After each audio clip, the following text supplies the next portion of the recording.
Have you ever wondered what happens to your body when you fast? Perhaps you've heard about the ancient practice of fasting, an integral part of many cultures and religions around the globe. Or maybe you've come across the modern fitness trend of intermittent fasting, a favorite among health enthusiasts.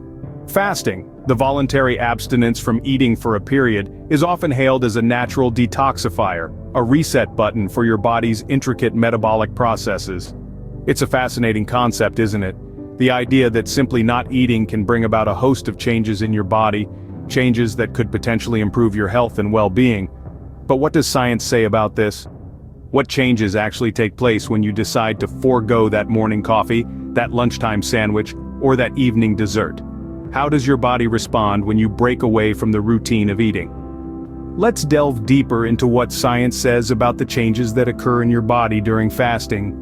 When you first begin to fast, your body enters into what is known as the fed state.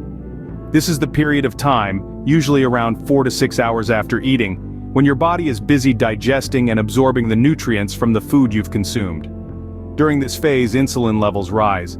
Insulin, a hormone produced in the pancreas, plays a crucial role in managing the body's use of glucose, the simple sugar that serves as a primary source of energy. During the fed state, your body primarily uses this glucose, derived from the food you've consumed, for energy.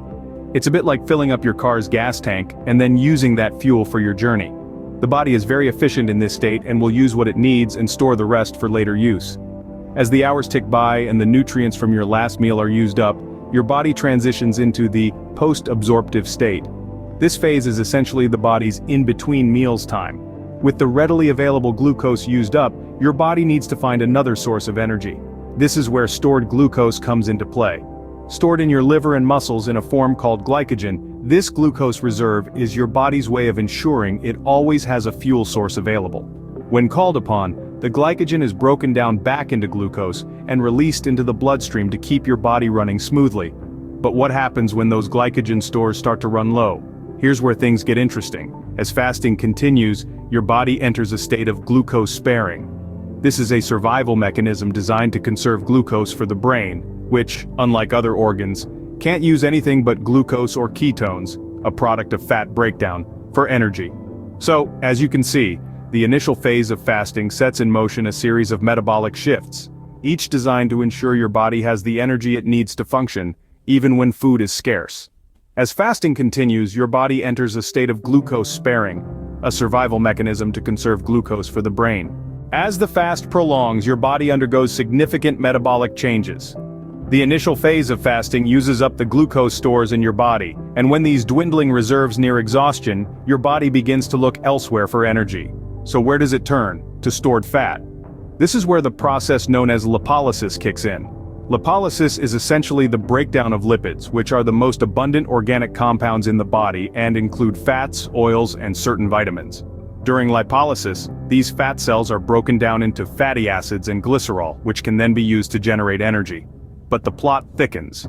You see, your brain, which is an energy-intensive organ, typically runs on glucose. But during a fast, as glucose becomes scarce, the brain needs an alternative source of fuel. This is where ketones come into play.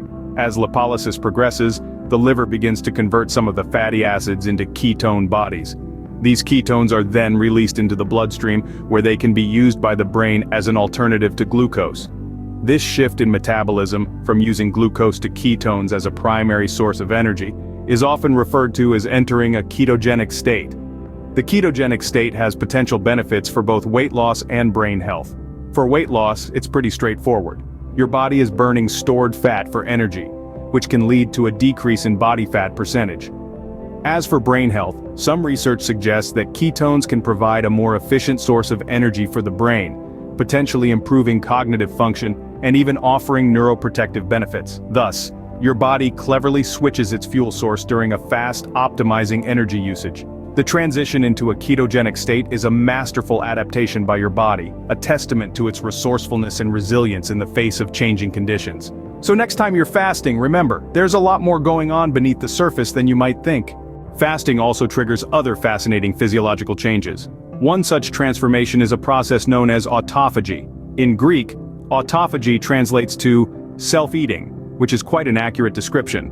During autophagy, the body meticulously cleans house, eliminating damaged cells and proteins that may have accumulated over time. This cellular cleansing session has been linked to several potential benefits, including a reduction in inflammation. Inflammation, as you may know, is often the body's response to damage. But chronic inflammation can be detrimental to our health. Autophagy helps in keeping this in check. Moreover, this process could potentially increase longevity, as it helps maintain the proper function of our cells and reduces the risk of several age-related diseases. But the changes don't stop there. Fasting also influences hormone levels.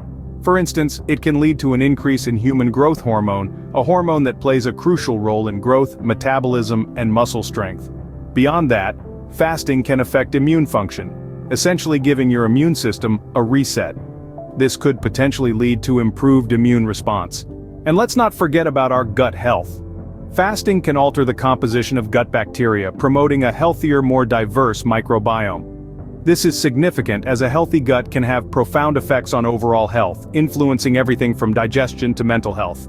But as fascinating as these changes are, it's crucial to remember that fasting is not a one-size-fits-all solution. It's a powerful tool, but like any tool, it must be used wisely.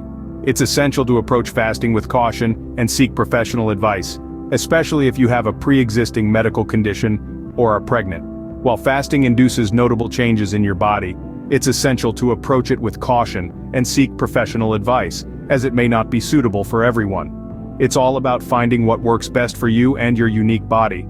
After all, health is a journey, not a destination.